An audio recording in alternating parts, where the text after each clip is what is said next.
तीर्थ पांडुरंगाच्या तिथं भेटायला येतात आणि मग या पायावर सगळे तीर्थ येतात. तेच पाय जर आपल्या डोक्याखाली आले तर सगळ्या तीर्थाचं दर्शन घडलं ना. मग काय करायचं होत्या करायची काय गरज? काही गरज नाही. म्हणून पंढरीची वारी केली म्हणजे आपल्याला सगळं काही घडत असतं. तसं प्रश्न राहिला चंद्रभागेचा. चंद्रभागा कशी निर्माण झाली? चंद्रभागेला महत्व का आलं? चंद्रभागेला चंद्रभागा का म्हणतात? कारण काय की मी थोडक्यात सांगत होतो, कारण आपणाला मी काही एवढा मोठा गांभीर्याने सांगणारा माणूस नाही, फालतू माणूस आहे. एक बार चंद्राने विद्या प्राप्त केली, कला प्राप्त केली. कला चंद्राने किती कला प्राप्त केलं? 16. मग त्या 16 कला प्राप्त केल्यानंतर गुरुचा आशीर्वाद घेण्यासाठी गेलो. आणि मग त्या गुरुचा आशीर्वाद घ्यायला गेल्यानंतर गुरु माता त्या चंद्राकडे बघितली. चंद्र कसा होता? साधा सुंदर होता का? एकदम असा एकदम रूपवान. आणि त्या चंद्राकडे पाहिल्यानंतर त्या गुरुमाईची भावना किंवा गुरुमाईचे विचार बदलले. आणि त्या गुरुमाईने या वाम मार्गाने जाण्याचं काळजी ठरवलं. मग या गोष्टीवरून विचार झाला. तेव्हा लोकांनी बैठक केली म्हणजे चंद्राला चुकलं, चंद्राला शिक्षा करायला गॅप सोडला बरं. आणि मग चंद्राला सगळेजण बसले आणि म्हटले तुझ्या पण पुन्हा झाला मान्य. नाही इलाज होता, नाही इलाज होता. मागं जावं तर आडे, पुढे जावं तर विहिरी. आपल्या असणारी विद्या तर प्राप्त करायची होती आणि पुढे जावं तर ती विद्या मिळणार नाही. मग काय? मग मध्ये काय करायचं? काही नाही. 16 मनाचं लोखंडाचं 16 मन म्हणजे 10 किलोचं वजन. 16 मनाचं ते लोखंडाचं एक मोठा गज तयार असा एवढा एखाद्यावर घ्यायला म्हणजे सगळे तीर्थ करायचे. ज्या तीर्थामध्ये आता एवढं लोखंडाचं पाण्यामध्ये बुडवून करायचं. पाण्यामध्ये बुडवून करायचं बुडवून ना. चंद्राला ती शिक्षा दिली, जागेमध्ये प्रत्येक तीर्थात टाकून बघायचं. आणि ज्या तीर्थामध्ये जे एवढं मोठं लोखंडाचं आदर नाही त्या दिवशी तुझं सगळं पाप शांत झालं. गोळे तीर्थ चंद्रानं फिरलं त्याच्या टाकाले फिरत आलं. आणि या ठिकाणी चंद्रभागेच्या ठिकाणी एक मोठा ढग तिथं आला. त्या ढगाकडे बघायला, लोखंडाकडे बघायला. आणि मला एवढा मोठे तीर्थ होते, या तीर्थामध्ये ये बुडाला त्या ढगाला कसं थांबलं, उचललं, निघाव म्हणलं की पुन्हा कल्पना बदलली. आणि पुन्हा मला टाकून बघायला काय हरकत नाही. आपण काय टाकून आपण काय टाकू शकतो की आपण कोणाला तरी संकटात टाकण्यासाठी प्रयत्न करतो, ठीक आहे. पण तसं काय टाकू नका. मग चंद्रानं त्या खड्ड्यामध्ये गेला पाण्याच्या आणि ते लोखंडाचं एवढं मोठं होतं ते टाकल्याबरोबर आदर कोण गेला होता? कोण गेला होता? वजन घेऊन कोण भागला होता? चंद्र. कोण भागला? चंद्र. चंद्र एवढा कष्ट, एवढं पुण्य आपल्याला मिळवण्यासाठी, एक शिक्षा परिपूर्ण करण्यासाठी चंद्रानं आयुष्याची किंवा जीवनाची पराकाष्ठा करून भागला म्हणजे शिकला ते लोखंडाचं घेऊन. म्हणून खूप पुढे झाली ती चंद्रभागा, ठीक आहे.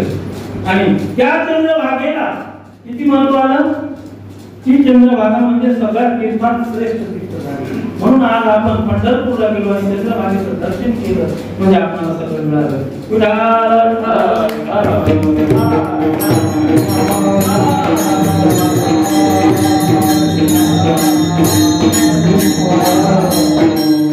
आता आपण कुठं आलो? तीर्थावर गेलो, तीर्थावर आता राहिला आपलं आता व्रत काय करावं?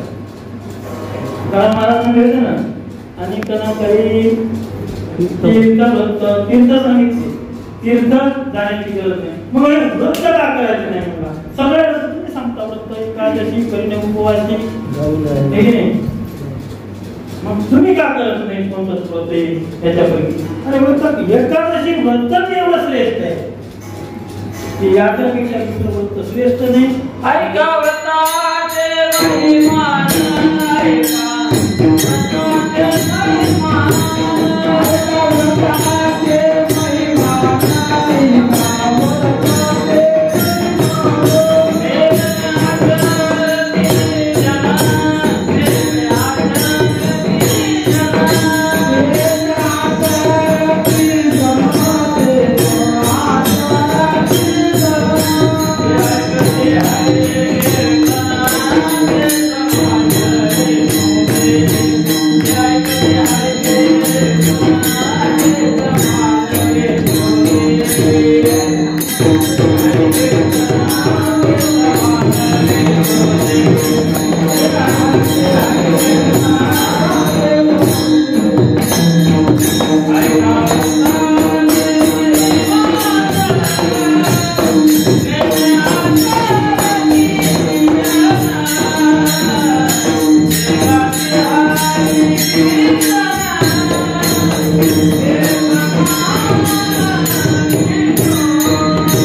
एकादशी व्रताचा महिमा. एकादशी कशी करावी, कसं उपवासी करावं.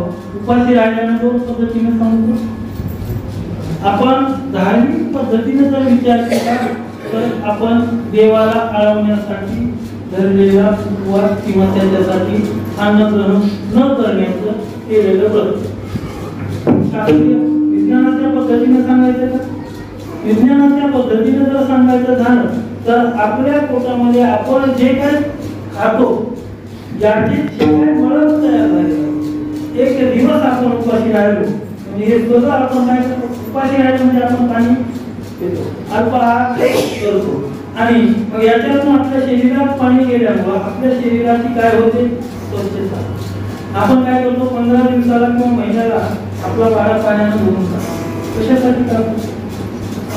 तर आपला वाडा स्वच्छ राहावा, सुंदर राहावा आणि आपल्या वाड्यात कोणी जरी आलं तर त्याला हल्ला जातो. म्हणून हा वाडा सुद्धा होणं गरजेचं आहे. हा एक वाडाच आहे. म्हणून वाडा दिला आपल्याला, कोणासाठी दिला, का दिला? देवाने दिलेला आहे. पक्षी महाभूताचं जोडले देवे दिला रे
भजना घुमटा तोया झाला फाटा बाधिकेचा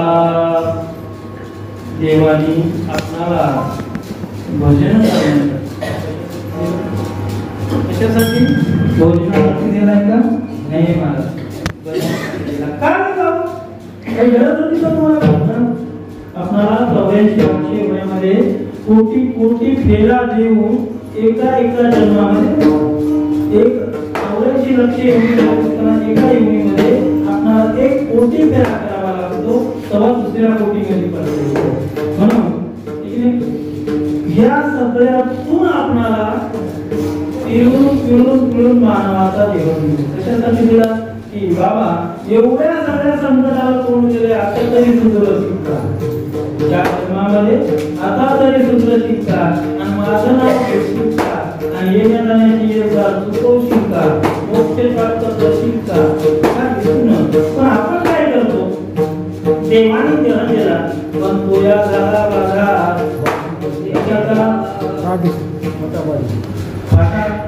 बाधिका कोणती झाली तिथं आलं की महाराज आपणाला गुरु 10 वर्षाचं झालं एक कटिंग करतो आमचं बरोबर 10 वर्षाचं झालं बरं का हा कौशीला आहे 10वीला झालं माझं पोरं मोठं होतंय तेवढ्यामध्ये ते 12वीला गेलं की कोणीतरी कटिंगचं नाव तर येते काय म्हणतो असं करायचं मग कटिंग त्याच्यात मग काटा कोणता झाला हा संसारामध्ये खूप पडायला मग तो नातू याच्यामध्ये खूप पडायला लागला हरिनामाचं ज्ञान आलं का नाही आलं म्हणून आपणाला हे सगळं जे आहे देवाच्या दारामध्ये कशासाठी आपणाला आगमन करून द्याय विसर पडला ना त्या विसर पडलेल्या गोष्टीची आठवण करून देण्यासाठी असे काही लोक असतात की आपल्या जीवनाला पूर्ण अर्पण करून टाकतात अर्पण का करतात कशासाठी अर्पण करतात कारण त्यांना अनुभव आले याच्यामध्ये काही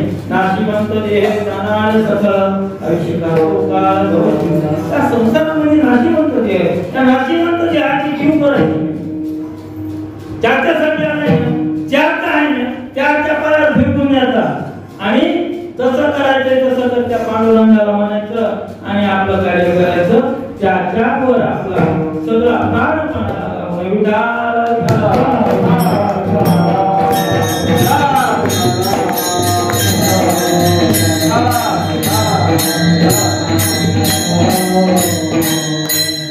असं असणार आपलं जीवन आहे म्हणा पण आपण नेमकं कुठे विसरतो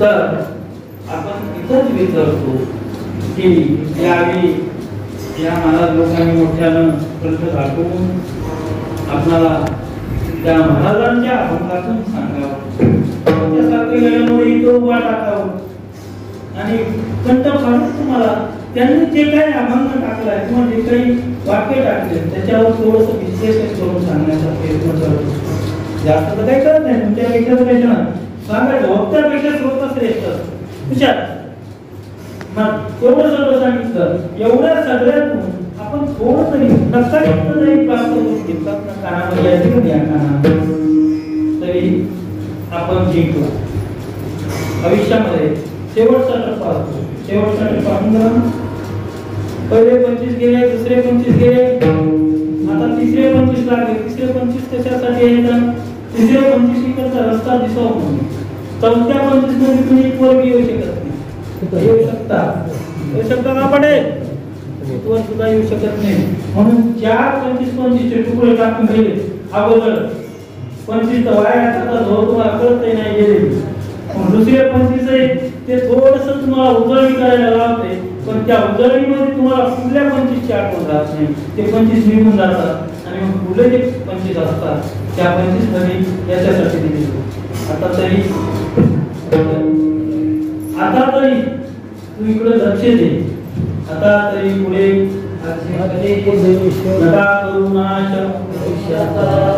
मग हे आलं आता तरी तिथं आता तरीच काम केले सांगा आता तरी म्हणजे तुम्हाला आता तरी म्हणजे काय उदाहरण आहे का काय उदाहरण या जेवारी आहे का नाही ना आता तरी म्हणण्याचं कारण आहे आतापर्यंत सगळ्यांना हेच सांगत आलो, काय हेच सांगत आलो की बाबाने हुशार व्हा, बाबाने जागे व्हा.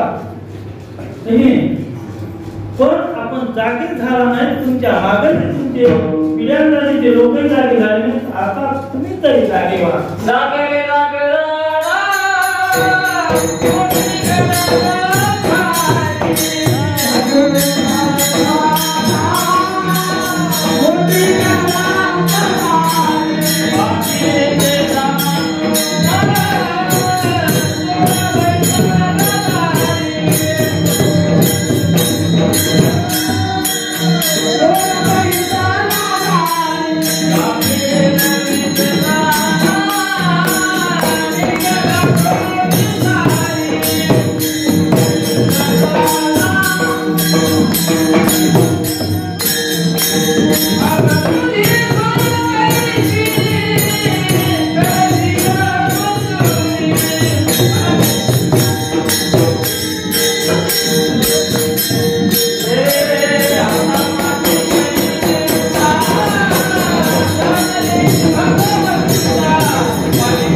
कितीही सांगत नाही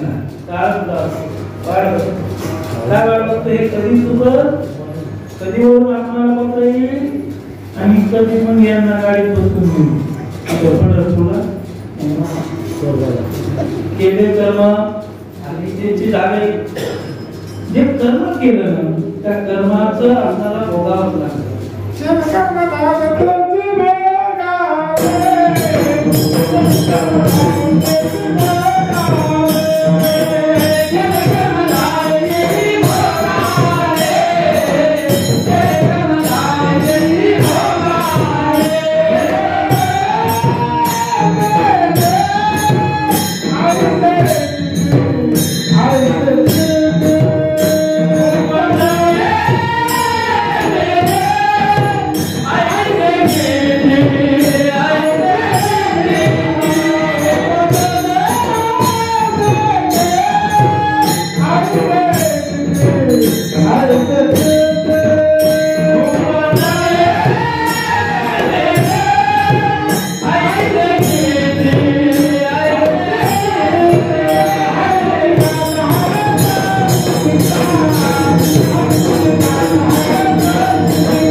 कारण या जन्मामध्ये आल्यानंतर एकच विचार करायला पाहिजे, तुम्ही 75% दिवसातून किती तासाचा दिवस आहे? 12. आपण 24 तास नाही जायचं, 12 तासामधून तुम्ही 1 घंटा जरी इकडे दिला, किती इकडे वळणं हरकत नाहीये. घरी मावळ्यानं तुम्हाला सुद्धा सांगतो, इथं काही भेदभाव नाही, कोणी गडी नाही, कोणी बाई नाही, फक्त आत्मस्वरूप जर विचार केला तर आत्मा सगळ्यांचा साथ. 15 मिनिटं जर घरी सेवेला दिली, ज्ञानेश्वरी वाचा, तुम्ही हरिपाठ वाचा, घरी बसून 15 मिनिटं कसे द्यावे? 15 मिनिटं 15 मिनिटं नाहीतर ज्ञानेश्वरी समोर ठेवलेली आहे, आपली संभाळ भाकरी करायला लागलेली आहे, पोरगं बाहेरून आले आणि आपण ज्ञानेश्वरीची चमकी उभी झाली, संभाळे पोरगाला जरा पाणी टाक, नको असं काय एकच असा देह असा मन एकांत झाला. ही काही पूर्वीपासूनचा महाराज नाही, परंतु जिथं सुरुवात केली तिथून असं जीवन ओतून टाकलं की माझ्या संसाराचंही भान ठेवलं नाही, अजिबात नाही. देह जावा आत्मा राहू म्हणला आणि या क्षेत्रात आलो आणि असे मला पाठिंबे भेटले की जे मला काही जमत नाही ते करायला. इथं उभा टाकणं सोपं आहे नाही मला, इथं उभा टाकणं साधी गोष्ट नाही. आणि कोणी उभा टाकणं नारळाची गाडी गाळत करून टाकी, कधी काही पत्ता लागायची. आणि इथं टाकल्यानंतर इथलं एक सूत्र आहे, ह्या चौकटीच्या बाहेर गेलं नाही. आता तर असं दिसायला लागले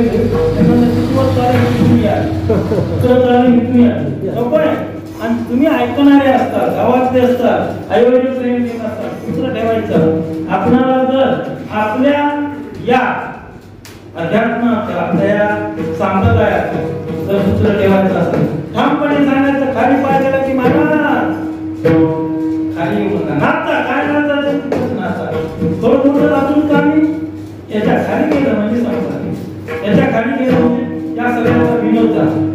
विनोद करायचं थांबायचं नाही, इथं थांबायचंय तर आपणाला जागत आहे. काय जागत करायचं? तुम्ही झोपलात काय जागीच असतो, मग जागं काय तुम्ही झोपला, तुम्ही कर्माची झोप घ्यावी लागलेली आहे आणि या कर्माच्या झोपीतून तुम्हाला उठवायचंय आणि धर्माच्या झोपीमध्ये धर्माच्या जागृतीमध्ये आणायचं या धर्ममंडपात. आणि तर या धर्ममंडपात आल्यानंतर सगळ्यांचे मन आनंदी होतात आणि मग आपल्या जीवनाचं महत्व कळायला लागतं. आणि हे महत्व कळावं म्हणूनच व्रत जे सांगतात, मी व्रतावर येतो. हे सगळं आता चालणं किंवा रीतिरिवाज हे सुद्धा व्रत आहे. व्रत कसं पाहिजे? रोज सकाळी उठून अंघोळ करेन, अंघोळ केल्याबरोबर मी मोतीराम महाराजांच्या मंदिरात जाऊन दर्शन घेईल, बाकीचे मग काम करेन, हे व्रत आहे. त्याला व्रत म्हणतात. मग व्रत म्हणजे काय उपवासच करावं याला व्रत म्हणायचं नाही. व्रत म्हणजे आपल्या रोजच्या कामाचं नियोजन करण्याची एक पद्धत आणि त्याच्या व्यतिरिक्त काही करण्याची पद्धत, त्याला व्रत म्हणायचं, नीतिमत्ता म्हणायचं किंवा नियोजन म्हणायचं. आता या सुधारित भाषेत नियोजन म्हणून, पण आपल्या खऱ्या भाषेमध्ये व्रत होतं.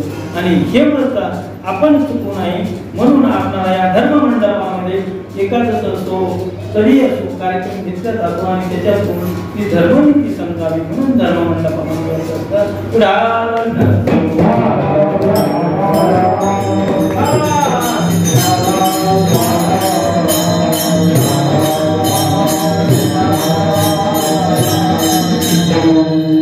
म्हणून कारण महाराजांना ज्यावेळेस प्रश्न केला की तुमचं वैभव काय, त्या वैभवाला आपण सगळे वैभव काय ते तुकाराम महाराजांना सांगितलं, माझा बाप दादा की आमचं एकच वैभव आहे, पंढरपूरची वारी आली माझ्या घरी, ही वारी आम्ही महिन्यात महिन्याला जात असतो आणि याच्यापेक्षा आम्हाला दुसऱ्या वैभवाची गरज नाही.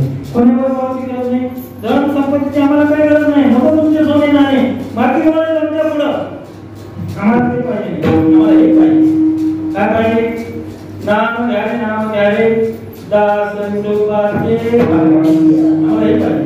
मग हे काम घ्यायचं, नाम घेता वाया गेला ऐसा भूमी ऐकिला, नाम घेणारा वाया गेला का? वाल्मिक ऋषी यायचा, वाल्या कोळी होता, कोण होता? वाल्या कोळी. काय करायचा हो? माणसं मारायचा. माणसं मारणारा मग आपण काय म्हणतो? तो आडून माणसं डाक, ठीक आहे. पण त्या डाकूला नारदासारख्यांची संगत लाभली, रामनामाचं महत्व कळालं आणि ज्याला आपण डाकू म्हणत होतो, ज्याला आपण चोर म्हणत होतो, तो एक जगामधला सर्वश्रेष्ठ नाटककार झाला. रामायण लिहिलं, राम जन्माच्या आधी रामायण लिहिलं आणि त्यानं जे लिहिलं त्याचप्रमाणे पांडुरंगाला चलावं लागलं की माहिती बाबा कोणाच्या